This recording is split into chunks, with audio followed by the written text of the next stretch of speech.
let's pack this up. Reschedule lang natin. Sige, kahit additional cost.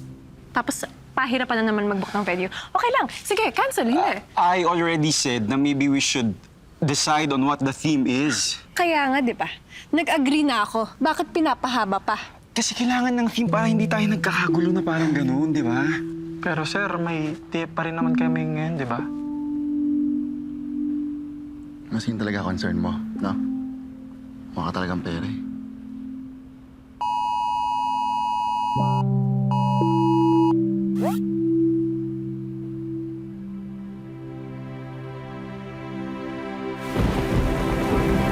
Bro, Eric, marami ka na naging client na prenup? Marami na rin. Pero more on fashion spread or street photog or documentaries yung ginagawa ko eh. Medyo hindi ko lang linya yung mga weddings. Halata, kasi parang allergic ka sa mga weddings eh, no? My love. What? I'm just asking. Siyempre, as an accountant, ibang perspective yung mga artists like him, di ba? I mean, malaki ba kitaan dyan? May mga gig here and there. Pero ako, mas carefree lang ako eh. Kung meron, go. Kung wala, edi fine.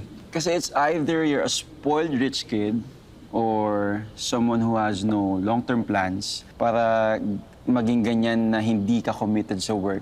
Photography is a passion for me. First and foremost. Yung income, bonus na lang yun. Ganyan talaga yung mindset ng mga artists. Yeah. Kaya nga, hindi ko gets. Pero now I know that artists like you is not really meant for marrying or settling down. Kasi isipin mo, paano kung may family ka na, di ba? How long can you keep that? Kung tinatanong mo kung bakit hindi ako nag-aasawa o kung wala akong ibubuhay sa pamilya ko, it's not my concern now, Olsen. Sir. Sir Olsen. Sorry. Akala ko kasi informal na eh. Medyo kawalan na kasi yung mga tanungan eh. Bro, chill ka lang. I'm just getting to know you, okay? I'm just bored. Nakaka-boring naman talaga maging accountant. Excuse me? Ako lang yun ah. Perspective ko lang na boring siya. Ako lang yun. Tama ka naman. Medyo boring nga naman. But it earns me good money. Mas importante ang passion sa akin kaysa pera. Suits you. Bro, may problema ba tayo? Bossing, tulog na tayo. Oo nga pala, hindi mo pa nasasabi sa akin yung mga pangalan ng mga dati mong exes. Why is that relevant here?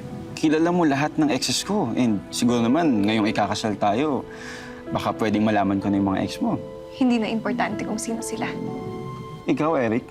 Olsen, shut up. Tinatanong ko lang si Eric about his exes. Akala mo ba, tinatanong ko si Eric kung ex ka niya? It's a small world naman kung ganon. Isipin mo, ex mo siya. Siyempre, hindi, di ba? Bro, tama na. O ikaw na lang, bro. Ex mo ba yung fiancé ko? No. See? Ganun lang kadali. One word. Ba't hindi mo masagot, my love? Ha? Ito mo. Ayan, ganyan siya. She always walks away when things are getting serious.